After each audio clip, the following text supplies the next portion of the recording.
Hello everyone, आज के video में हम देखेंगे think like a monk book के समरी को, जिसे लिखा है जे सेट्टी ने, जो खुद एक मॉन्क लाइफ जी चुके हैं। और इस बुक में वो हमें बताते हैं कुछ ऐसे लेसन्स जो हम एक मॉन्क से सीख सकते हैं और उन्हें अपनी लाइफ में अप्लाई करके एक काम, पीसफुल और फोकस्ड लाइफ जी सकते हैं। तो चलिए देखते हैं उन लेसन्स को जो मैंने इस बुक से सीखे। पहला लेसन जो मैंने इस बुक से सीखा वो है फाइंड योर ट्रू सेल्फ। इस लेसन में राइटर हमें बताते हैं कि हम लोग क्या बनना चाहते हैं, लाइफ में क्या करना चाहते हैं।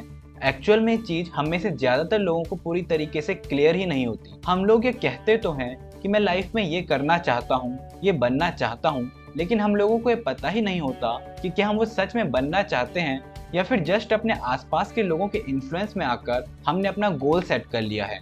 राइटर कहते हैं कि हम किस तरह की चीजों को प्रायोरिटी देते हैं वो बहुत ज्यादा डिपेंड करता है कि हम जिन लोगों को फॉलो करते हैं वो किस तरह की चीजों को वैल्यू करते हैं। मान लीजिए कि आप किसी पर्सन के बहुत बड़े फैन हैं और वो कहता है कि लाइफ में वेल्थ ही सबसे बड़ी सक्सेस है, तो आपको भी लगने लगेगा कि वेल्थ ही सब कुछ है और आप वेल्थ को ही अपनी लाइफ की टॉप प्रायोरिटी में रखने लगोगे। वहीं अगर वो पर्सन वेल्थ की जगह गुड हेल्थ को सबसे बड़ी सक्सेस बोलते तो आपकी प्रायोरिटी भी वेल्थ से शिफ्ट होकर हेल्थ हो जाएगी। कहने का मतलब ये है कि हम अपनी लाइफ की प्रायोरिटीज और गोल्स खुद को एनालाइज करके नहीं बल्कि एक्सटर्नल फैक्टर्स से अफेक्ट होकर सेट करने लगते हैं, और इस एक्सटर्नल नॉइस की वजह से जिस काम के लिए हम बने होते हैं वो कभी ढूंढ ही नहीं पाते। अब सवाल आता है कि हम अपनी ट्रू एम को कैसे ढूंढें। इसके लिए राइटर बताते हैं कि आपको कुछ टाइम अकेले में लोगों से दूर बिताना होगा, जहां पर आपका बाहरी दुनिया से कुछ टाइम के लिए कोई कनेक्शन ना हो। आपके आसपास कोई लोग नहीं होने चाहिए, कोई इंटरनेट नहीं, कोई फोन नहीं, सिर्फ आप और कोई नहीं। ये आइसोलेशन आपको खुद को एनालाइज करने का मौका देगा।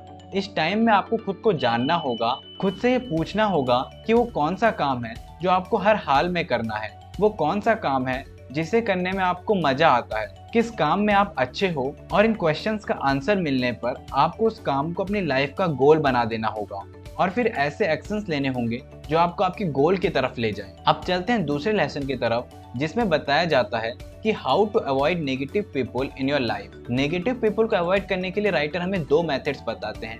पहला मेथड है एलोकेट टाइम। हमारी लाइफ में बहुत सारे नेगेटिव पीपल होते हैं। अब हम हर किसी को तो अवॉइड नहीं कर सकते क्योंकि कई नेगेटिव पीपल हमारे लिए इम्पोर्टेंट भी हो सकते हैं। तो इस प्रॉब्लम से बचने के लिए राइटर हमें टाइम एलोकेशन का कॉन्सेप्ट समझाते हैं। जे सेट्टी बताते हैं कि हमारे अंदर नेगेटिव पर्सन्स को झेलने की एक लिमिट होती है।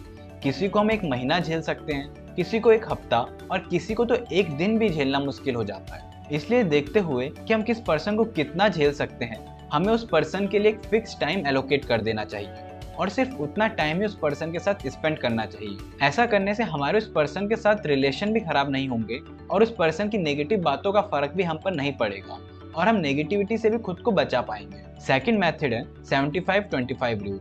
इसके अकॉर्डिंग हमें अपना 75% टाइम ऐसे लोगों के साथ स्पेंड करना चाहिए जो हमें लाइफ में आगे बढ़ने के लिए मोटिवेट करते हो, कुछ अच्छा करने के लिए इंस्पायर करते हो, और ज़्यादा से ज़्यादा 25% टाइम ही नेगेटिव पीपल के साथ स्पेंड करना चाहिए। थर्ड लेसन है नो योर इंटेंशन। इसमें राइटर हमें बताते हैं कि हम जो भी काम करें हमें उसे करने के पीछे अपना इंटेंशन पता होना चाहिए। कई बार हम काम कर तो रहे होते हैं लेकिन हमको पता ही नहीं होता कि हम उसे कर क्यों रहे हैं। जैसे कुछ लोगों का ड्रीम होता है एक अमीर इंसान बनना, लेकिन जब वो अमीर बन जाता है फिर भी वो खुश नहीं रह पाता। इसका reason most of the cases में ये होता है कि उन्हें पता ही नहीं होता कि वो अमीर क्यों बनना चाहते हैं। एक्चुअल में अगर हम देखेंगे तो अमीर बनना आदमी का बेसिक डिजायर होता ही नहीं है। कोई भी आदमी अमीर इसलिए बनना चाहता है ताकि वो महंगी चीजों को खरीद पाए। अगर हम इस चीज को थोड़ा और डीप जाके देखेंगे तो हमें पता चलेगा कि हम महंगी चीजें इसलिए खरीदना चाहते हैं ताकि हमें अपनी सोसाइटी में रिस्पेक्ट मिल सके और हमें लोग एक सक्सेसफुल पर्सन की तरह देखें। यानी असल में हम अमीर नहीं बल्कि एक रिस्पेक्टफुल और एक सक्सेसफुल पर्सन बनना चाहते थे। अब अगर हमें सक्सेस और रिस्पेक्ट ही चाहिए थी